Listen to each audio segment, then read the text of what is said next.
बोलिए श्री सद्गुरुदेव की जय। प्रातः स्मरणीय परम पूज्य श्री सद्गुरुदेव के चरणों में त्रैवाल साहेब बंदगी, अर्चनीय वंदनीय संत समाज, देवियों एवं सज्जनों, आज हम मुक्ति द्वार के प्रथम पाठ का अध्ययन करेंगे जो है सद्गुण शतक। तो आइए शुरू करते हैं। और आप हमारे चैनल पर नए हैं तो इसे सब्सक्राइब जरूर कर लें। प्रथम पाठ सद्गुण शतक, वंदना छंद। पारक प्रकाशी जो भय, गुरुदेव आप कबीर हैं। बंदों चरण तिनके भले, जेहि प्रेम सद्गुण तीर है। प्रेमी की भावे चाल मन, जो प्रेम दिल साचा रहे। वही बोध और वही शोध गही, तब प्राप्ति हो स्थिति वह। टीका है। जो पारख के प्रकाश करने वाले हुए, वे काशीवासी आप सद्गुरु कबीर साहिब हैं। उन सद्गुरु की स्मृति में अथवा उनके समान जो आज विवेकी संत हैं, उनके चरणों में मैं विधिवत वंदना कर रहा हूँ। उनमें प्रेम करने से उनके सद्गुण हमारे हृदय में आ बसेंगे। प्रिय के प्रति यदि प्रेमी के हृदय में सच्चा प्रेम है तो प्रिय के सभी आचरण उसे अच्छे लगते हैं। यह नियम है। यही बोध वैराग्य संपन्न संत सद्गुरुदेव हमारे प्रिय अर्थात श्रद्धेय या प्रेमास्पद हो जाएं, तो उनकी प्रखर ज्ञान दृष्टि, शोधन शक्ति एवं परीक्षा दृष्टि सहज ही हमें ग्रहण हो जाए। फिर तो उनकी अखंड शांतिमय अमृत स्थिति भी हमें प्राप्त हो जाए। व्याख्या में सर्वप्रथम पारक की सर्वोपरि प्रामाणिकता इस वंदना छंद में दी गई है। कोई कहता है कि हम ऋक्, यजु, साम, अथर्व वेदों को स्वतः प्रमाण मानते हैं। कोई कहता है हमारे लिए स्वतः प्रमाण बाइबिल है, तो कोई कहता है हम स्वतः प्रमाण कुरान शरीफ को ही मानेंगे। इसी प्रकार अन्य लोग किसी अन्य पुस्तक को स्वतः प्रमाण मानते हैं। परंतु तार्किक चिंतन प्रणाली के अन्यतम संत श्री कबीर देव किसी ग्रंथ को सिरे से आँख मूंदकर स्वतः प्रमाण नहीं मानते। उनका स्वतः प्रमाण पारख है, अर्थात किसी वस्तु, शब्द, ग्रंथ, मान्यता आदि की परख कर लेना।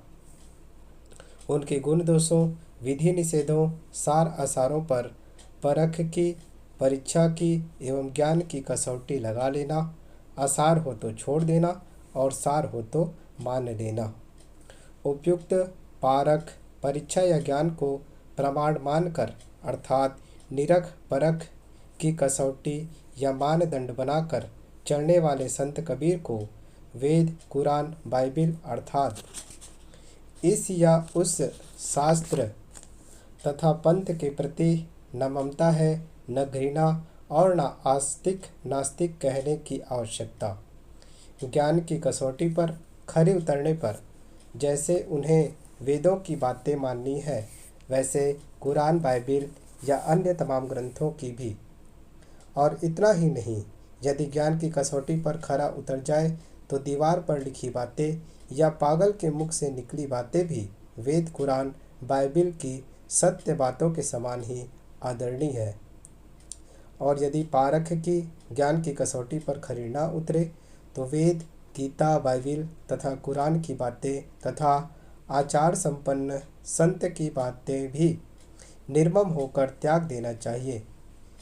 इतनी उदार भावना जब तक नहीं आएगी तब तक न हम सत्य ज्ञान के पथिक बन सकते हैं, न आस्तिक कहला सकते हैं और न कल्याण के अधिकारी बन सकते हैं।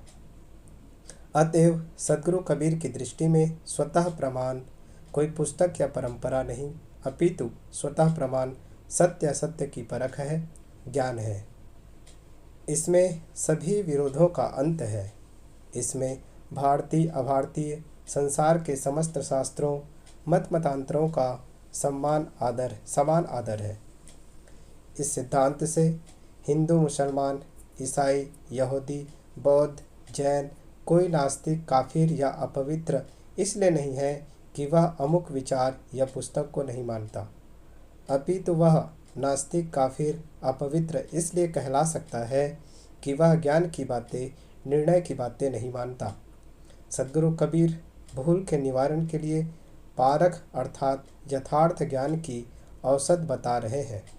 वे कहते हैं, भूल मिटे गुरु मिले पारखी, पारख देहि लखाई।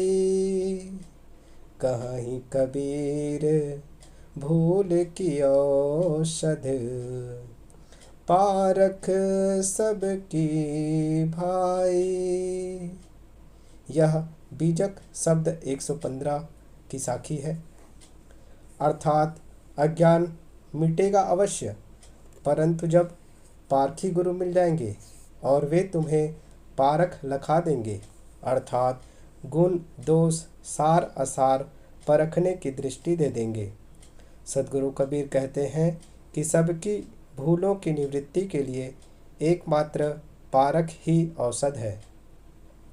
पारखी गुरु का तात्पर्य किसी पंथ, समुदाय या संप्रदाय का व्यक्ति नहीं, अपितु जिसमें सार असार निर्णय करने की क्षमता हो, जो उदारता और निर्ममता पूर्वक सार असार विवेक कर सके, वही मनुष्य पारखी है। सामान्य जनता का वही पथ प्रदर्शक है, वही गुरु है। मथितार्थ यह हुआ कि चाहे अन्य विवेकी गुरु के संकेत पर अथवा स्वयं अपनी विवेक दृष्टि में जो परखने, विवेक करने की उदारता करेगा, वही यथार्थ ज्ञान प्रकाश पा सकता है। दूसरा, श्रद्धे और उनके प्रति श्रद्धा समर्पण। व्याख्या का दूसरा अर्थ, व्याख्या में दूसरी जो विशेष इस पंक्ति पर अर्थ है वह है श्रद्धे और उनके प्रति श्रद्धा समर्पण। एक बार हम पंक्ति को दोहरा देते हैं। प्रेमी की भावे चाल मन, जो प्रेम दिल साचा रहे, वही बोध और वही शोध गही, तब प्राप्ति हो स्थिति वह। जिसके प्रति अगाध प्रेम या श्रद्धा हो जाती है, उसकी सारी बातें प्रिय लगती है। यह प्रेम या श्रद्धा का नियम ही होता है। अब यदि निष्पक्ष, विवेकी, ज्ञान वैराग्य प्रिय संत में मुमुक्षु की अविचल श्रद्धा हो जाए, तो उस श्रद्धे के विवेक, वैराग्य, परीक्षा दृष्टि एवं सद्रहनी श्रद्धालु में स्वाभाविक आने लगेंगे। सच्चे ज्ञानी और अत्यंत निर्मल महात्मा के चरणों में अपने जीवन को सर्वथा समर्पित कर देना मुमुक्षु के लिए कल्याण का परम साधन है। परंतु भक्तों, जिज्ञासुओं एवं मुमुक्षुओं को सावधान रहना चाहिए। प्रेमियों से तन मन धन अर्पित करा लेने वाले कितने ही गुरु घूमते हैं। जिज्ञासुजन भावुकता में शीघ्र नहीं समझ पाते, परंतु ऐसे गुरुओं को अपना जीवन अर्पित कर देने के पश्चात जिज्ञासुओं को धोखा खाना पड़ता है। गुरु निंदा के पाप के डर से उनकी त्रुटि कहने तथा उनसे हटने में भी भय लगता है, और उनकी त्रुटि से चित्त उद्विग्न होकर श्रद्धा भी समाप्त हो जाती है। ऐसे जिज्ञासुओं तथा भक्तों में समझ की कमी हो तो वे दोनों ओर से चले जाते हैं। पश्चाताप वही नहीं होता जहाँ गुरु के चुनाव में त्रुटि नहीं की जाती। केवल भावुकता से काम नहीं चलता, समझदारी की बड़ी आवश्यकता है। जहाँ शिष्य की बुद्धि धूमिल है और वह सच्चे गुरु में ही त्रुटि देखता है, तो उसका कल्याण ऐसी स्थिति में असंभव है। अतएव श्रद्धा तथा बुद्धि के सहित सच्चे सद्गुरु की खोज करो। सच्चे ज्ञान और सदाचरण से ठोस सद्गुरु को पाकर अपने तन मन उन पर न्यौछावर कर दो। ऐसे दिव्य सद्गुरु में तुम्हारी जितनी ही निष्ठा होती जाएगी, तुम्हारा जीवन उच्च होता जाएगा। दिव्य सद्गुरु की सच्ची उपासना हृदय में आ जाए तो सद्गुरु के सारे दिव्य गुण श्रद्धालु में उतर आते हैं।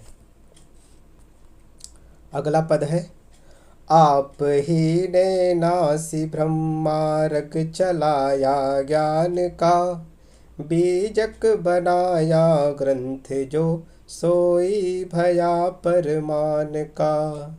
कबीर ऐसा नाम जेहि सोई जनाया जान का। अज्ञान को जो हान कर वही बंदी मम मन मान का। टीका। आप सद्गुरु श्री कबीर साहेब ने सभी भ्रांतियों की टांटियाँ तोड़कर यथार्थ ज्ञान का पथ प्रशस्त किया। आपका निर्मित बीजक आपके वचनों का प्रामाणिक ग्रंथ है। आपने ही जिज्ञासुओं को उनके वास्तविक स्वरूप का ज्ञान कराया, जो अज्ञान का मूल सहित विनाश करता है। वही हमारे हृदय में वंदनीय और माननीय है। व्याख्या। संत कबीर की ज्वलंत दृष्टि का प्रकाश संसार के नाना मतावलंबियों तथा ग्रंथों द्वारा जो भ्रांतियों का विस्तार किया गया है, सद्गुरु कबीर ने उनका डट कर विरोध किया है। वे किसी भी अप्राकृतिक घटना से सहमत नहीं है। वे केवल श्रद्धा से किसी वस्तु को देखने की चेष्टा नहीं करते, अपितु उस श्रद्धा के साथ बुद्धि का भी विनियोग करते हैं। वे श्रद्धा की दीवार में बुद्धि के झरोखे खोलते हैं और अपनी निष्पक्ष वाणियों को समझदार लोगों के कानों में डालकर उन्हें झकझोर देते हैं। जो कबीर की वाणियों के अंतस्थल तक नहीं पहुँचते, वे ही उनको रहस्यवादी कहकर संतोष कर लेते हैं। अन्यथा संत कबीर रहस्यवादी नहीं, यथार्थवादी हैं।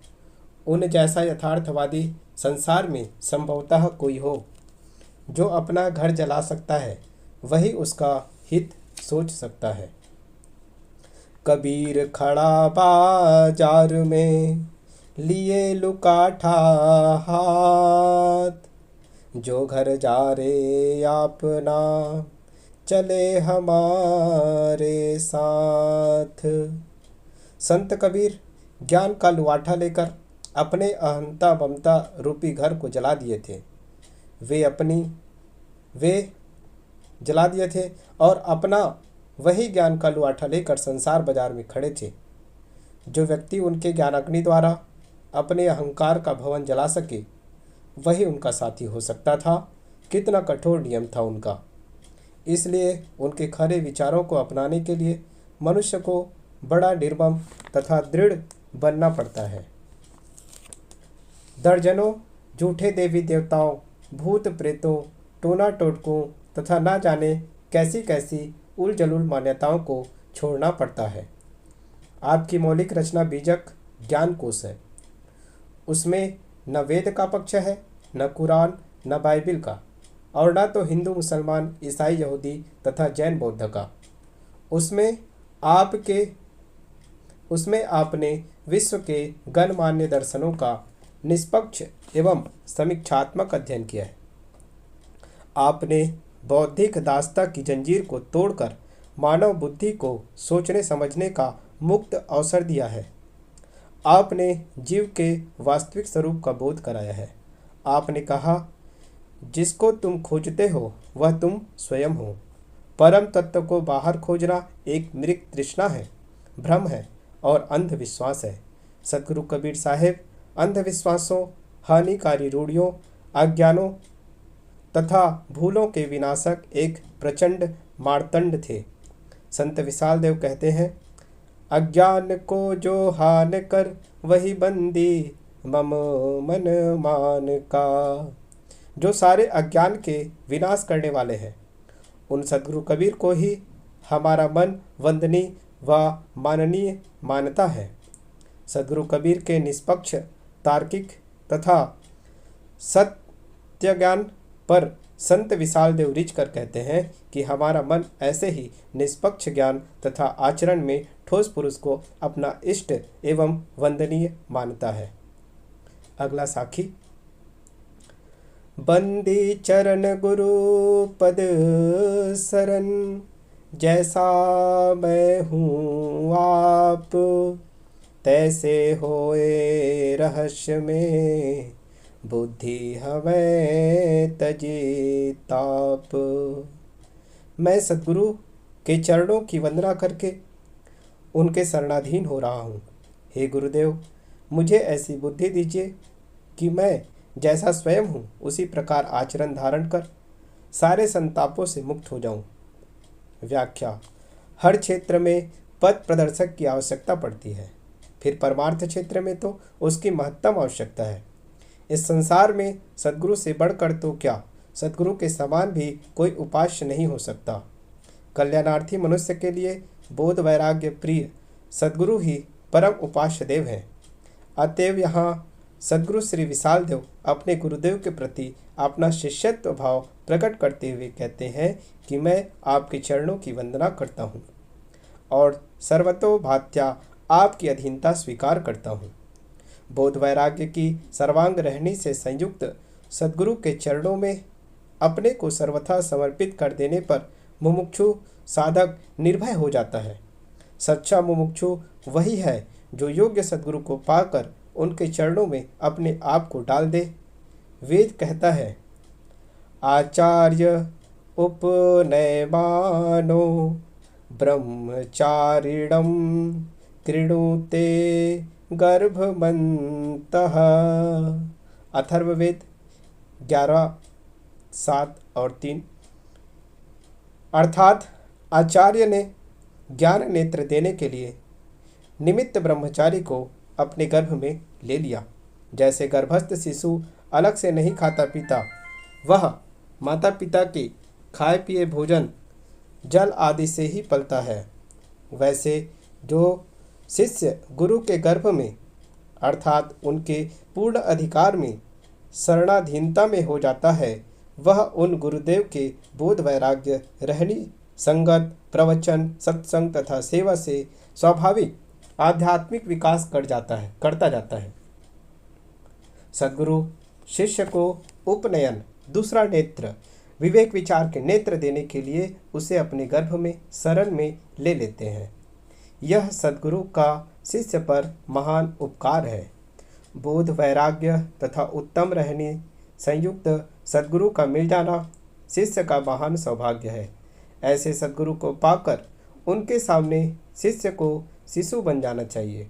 सारे अहंकार को दूर करके उनके विचारों संकेतों के अनुसार अपना जीवन बनाना चाहिए। बोध वैराग्य भक्ति के बहुत काल के अभ्यास द्वारा स्वरूप स्थिति की परिपक्वता हो जाने पर ही साधक अपने पैरों पर खड़ा हो सकता है, परंतु उस समय भी निरहंकारता निर्मानता तथा भक्ति भाव नहीं छूटना चाहिए। सिद्धांततः साधक को निर्माण भाव पूर्वक निष्प्रपंच साधन संपन्न योग्य सद्गुरु की शरण लेनी चाहिए। उत्तम शिष्य योग्य सद्गुरु से चाहता है ऐसी विमल बुद्धि जिससे स्वरूप ज्ञान में स्थित हो। अपना चेतन स्वरूप काम क्रोध लोभ मोह आदि सारे विकारों से सर्वथा रहित तथा शुद्ध है। ये सारी ज्ञान की बातें जब आचरण में उतर आए तभी ज्ञान की सफलता है। जब स्वरूप ज्ञान के बल से काम क्रोध लोभ मोह आदि भस्म हो जाएं, मन की सारी विकारी विषय प्रवृत्तियां समाप्त हो जाएं, मन इंद्रियां सर्वथा स्वाधीन हो जाएं और स्वरूप स्थिति की एक रस अवस्था प्राप्त हो जाए, तभी ज्ञान की सफलता हुई समझना चाहिए। इस परम शांतिमय अवस्था के प्राप्त होने पर मनुष्य के चित्त के सारे संताप तथा विषय ताप दूर हो जाते हैं और वह जीवन के चरम उत्कर्ष को प्राप्त कर लेता है। अगला पद है, स्वयं सिद्ध गुरु आप हैं, आप समान ही आप, बंध हरण तारण तरन, पट तर के ही को थाप। टीका, सद्गुरुदेव स्वयं पूर्ण पुरुष हैं, स्वयं के समान स्वयं हैं। आप बंधनों को हरण करने वाले, अपने को तार कर दूसरों को भी तारने वाले। ताड़ने वाले हैं। आपकी समानता किससे की जाए? व्याख्या: सभी जीव अंश अंशी कारण कार्य रहित अजर अमर अखंड है। अतएव सब जीव स्वतः सिद्ध अर्थात पूर्ण पुरुष हैं, परंतु वे अपने स्वरूप को ठीक से न जानकर भ्रमवश इंद्रियों तथा विषयों को ही लक्ष्य बनाकर भोगों के लिए दिन बने भटकते हैं। घर में अपार द्रव्यों का कोष गड़ा होने पर भी उसे बिना जाने दरिद्रता ही रहती है। इसी प्रकार अपने अक्षय अमृत स्वरूप को भूलकर पूर्ण पुरुष अपूर्ण बना है। यहाँ पर सुंदर उदाहरण के द्वारा सद्गुरु ने हमें बताया है कि जैसे हमारे घर में कोई द्रव्य का कोष, एक महाधन का कोष जमीन के अंदर गड़ा हो, वो जमीन भी हमारी है, घर भी हमारा है और वह द्रव्य, वो धन भी हमारा है, लेकिन हमें उसका ज्ञान नहीं है, उसकी जानकारी नहीं है, तो हम दरिद्र के दरिद्र ही बने हुए हैं। उसी प्रकार सद्गुरु कहते हैं कि अपने अक्षय अमृत स्वरूप को भूलकर पूर्ण पुरुष अपूर्ण बना है। जिन्होंने अपने स्वरूप को ठीक से समझ लिया और तदनुसार आचरण बनाकर विषय आवरण रहित स्वरूप स्थिति में दृढ़ हो गए, ऐसे सद्गुरु स्वयं सिद्ध पूर्ण पुरुष एवं पूर्ण काम है। ऐसे महान आत्मा अपने समान स्वयं आप ही है, क्योंकि उन दिव्य पुरुष के सदृश सामान्य विषयी पुरुष कैसे हो सकते हैं। यदि उनके समान कोई दूसरा दिव्य पुरुष हो तो वह तो गुरु रूप ही है। अतएव कल्याण प्राप्त पुरुष अपने समान स्वतः ही हैं। ऐसे महापुरुष मन के सारे बंधनों को तोड़ फेंकने वाले होते हैं, वे तरन तारण होते हैं। ऐसे महान संतों के संपर्क मात्र से मुमुक्षुओं का परम कल्याण होता है। ऐसे महान पुरुषों का चरण सेवन का सौभाग्य जिसे मिले वह धन्य है। अगला पद है, स्वार्थ पटतर छोड़ के रहस्य आप अपनाए, ऐसी समझ स्वधीनता करनी मिले सहाय। टीका है, स्वार्थ में दूसरे की बराबरी करने की भावना त्याग कर मैं कल्याण साधन सदाचरणों को अपनाऊं, ऐसी समझ में मेरी स्वाधीनता हो तथा निरंतर कर्तव्य लीनता हो। गुरुदेव से यही सहायता दास चाहता है। व्याख्या: दूसरे के पास इतना बढ़िया मकान है तो मेरे पास वैसा क्यों न हो। दूसरे लोगों के पास उत्तम उत्तम वस्त्र है, धन है, नाना वस्तुएं हैं, वैसे मेरे पास भी होने चाहिए। दूसरे के समान मेरी मान बढ़ाई क्यों न हो। दूसरे की सेवा पूजा इतनी उतनी हुई, मेरी उतनी क्यों नहीं हुई। साधक को ऐसी भावना हृदय से निकाल देनी चाहिए। साधक ही नहीं, जो कोई भी अपना कल्याण चाहे उसे इस भावना से दूर होना चाहिए। कल्याण साधक को सर्वत्र सदाचरण सद्गुण ही चुन चुन कर ग्रहण करना चाहिए। यदि वह दूसरे की बराबरी करना चाहे तो सद्गुणों में करे, अर्थात वह विचारे कि दूसरे के समान मैं क्षमाशील, दयालु, समतालु, निष्काम, संतोषी, गुरुभक्त, संत सेवी, साधना परायण, धर्मवान, वैराग्यवान क्यों नहीं बनता हूँ। भौतिक पदार्थों को एक रस बनाए रखने में मनुष्य स्ववश नहीं है, क्योंकि भोग वस्तुओं में नाना विघ्न हैं, परंतु सद्गुणों को एक रस बनाए रखने में मनुष्य स्ववश है। अपार भौतिक भोगों से आत्म शांति नहीं मिल सकती, अपितु सद्गुणों से ही मिल सकती है। अतएव साधक को भोगों की तृष्णा न करके सद्गुणों का संवर्धन करना चाहिए। भोगों से विरक्ति तथा सद्गुणों के संवर्धन में ही आत्म शांति की प्राप्ति होगी। ऐसी समझ में एक रस स्वाधीनता की आवश्यकता है। क्षण भंगुर बुद्धि से कल्याण नहीं हो सकता। जब साधक अपनी अच्छी समझदारी को एक रस बनाए रख सकता है और उसके अनुसार एक रस आचरण करने में सक्षम रहता है तभी उसका कल्याण होता है। साधक की एक रस समझदारी की कसौटी है, उसके एक रस उत्तम आचरण। यही मांगना से मांगना, यही देना से देन, यही लेना से लेन है, और ना कोई धेन। टीका।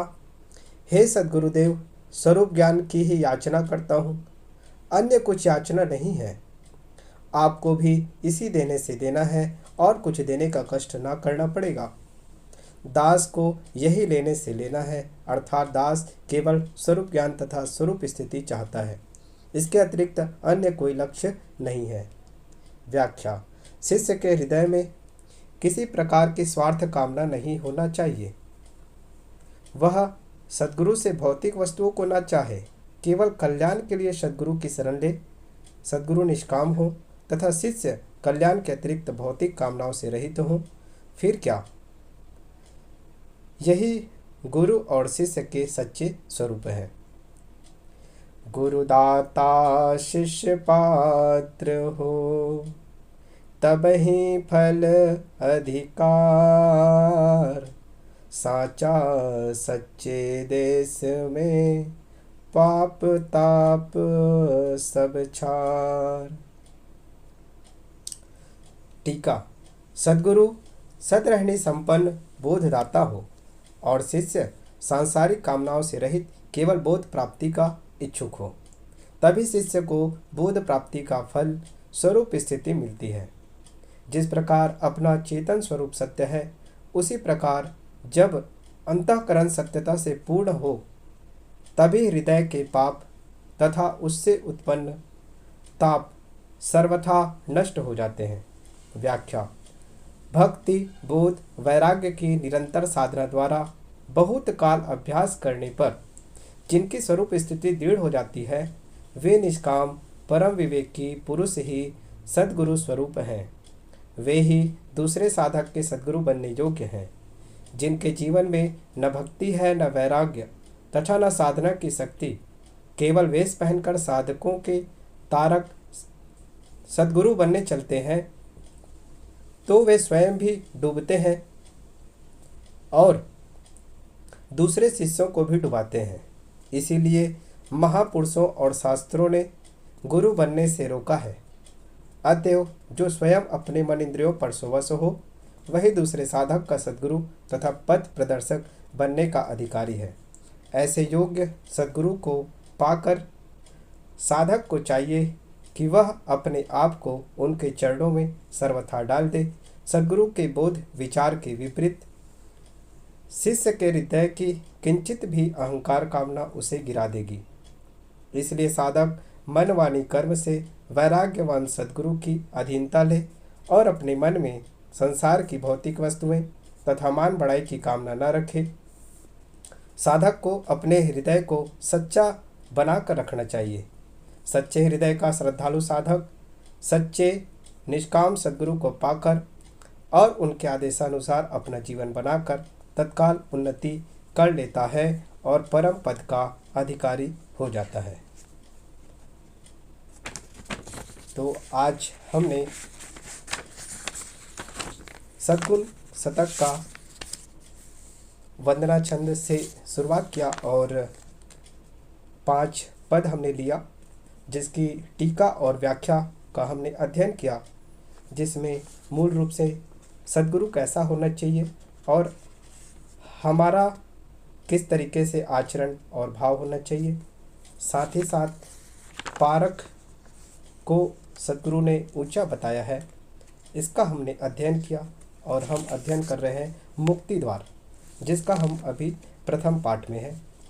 अगले कड़ी में हम जो है मूल प्रसंग 1 में कदम रखेंगे, जहाँ पर सद्गुण निरूपण और उसके धारण करने का फल, जिससे राग द्वेष रहित स्वरूप स्थिति की प्राप्ति पद पर अध्ययन करेंगे और आगे हम बढ़ेंगे। तो आज के लिए इतना ही। हमारे चैनल पर नए हैं तो इसे सब्सक्राइब जरूर करें। त्रैबार साहिब बंदगी। बोलिए श्री सद्गुरुदेव की जय, संत समाज की जय, संत सम्राट सद्गुरु श्री कबीर साहिब की जय।